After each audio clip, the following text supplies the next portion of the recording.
The crimson glow of Kepler 442b's twin suns cast ominous shadows across the barren mining facility as Commander Naz crouched behind twisted metal debris, her breathing steady despite the chaos erupting around her. The Federation's 7th Expeditionary Force had walked straight into a Zephyrian ambush, and now her soldiers were pinned down in what should have been a routine supply run. "Commander, we've got hostiles closing in from the North Ridge," Sergeant Mills shouted over the whine of plasma fire. His voice carried the edge of desperation that Naz had heard too many times in her 12 years of service. Through her tactical visor, Naz watched the heat signatures of 37 Zephyrian shock troopers advancing through the rocky outcroppings.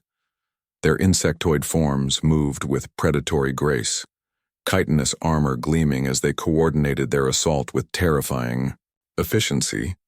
The Federation forces were outnumbered 3-1, trapped in a kill zone with nowhere to retreat. "Status report," Naz commanded through her comm unit, though she already knew the answer would be grim. "Ammunition at 30%, Commander," came the reply from Corporal Voss. "Medical supplies depleted. We've got 8 wounded, 3 critical." Naz grimaced. The Zephyrians had chosen their trap well, a narrow canyon with high walls on 3 sides and their forces blocking the only exit. Standard Federation protocol would be to call for orbital support, but the ion storms in this system had been jamming long-range communications for the past 6 hours. As if sensing her thoughts, a new voice crackled through the emergency frequency. "Federation forces, this is Ghost 7. I'm reading your situation from the asteroid field. Sit tight." The voice was calm, almost conversational, with the distinctive accent of Earth's former American territories. Naz had heard that accent before. Most humans in the Federation military hailed from the outer colonies now, but the old Earth soldiers carried themselves differently. They had a reputation. "Ghost 7, identify yourself," Naz responded, hope flickering in her chest despite herself. "James McCready, independent contractor. Used to run with the 101st Human Shock Division before they disbanded us for being too aggressive. Now I work asteroids, but I still keep my rifle clean." Before Naz could respond, something impossible happened. The lead Zephyrian shock trooper, who had been advancing steadily toward their position, suddenly jerked backward, as his head exploded in a shower of green ichor. The crack of a high-powered rifle reached them nearly 2 seconds later. "That's 1,400 meters through vacuum," James's voice came through the comm with a hint of satisfaction. Always did like long shots. Chaos erupted in the Zephyrian ranks. These weren't the skittish prey species they usually hunted. Zephyrians were apex predators from a high-gravity world, feared throughout this sector for their tactical prowess and inability to feel fear. But now they were scrambling for cover, their formation broken by an enemy they couldn't see or locate. Another shot rang out across the void. Then another. Each time, a Zephyrian warrior fell, the hypervelocity rounds finding gaps in their armor that should have been impossible to target at such range. The shots weren't coming randomly.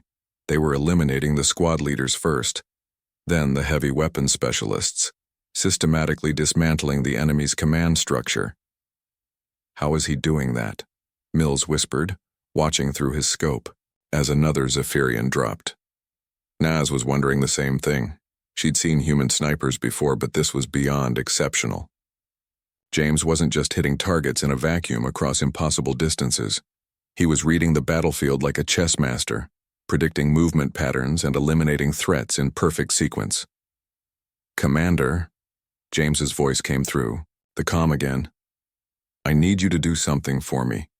In 30 seconds, I want your people to lay down suppressing fire on the eastern slope.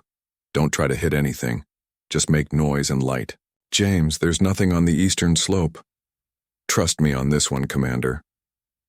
Naz made the call.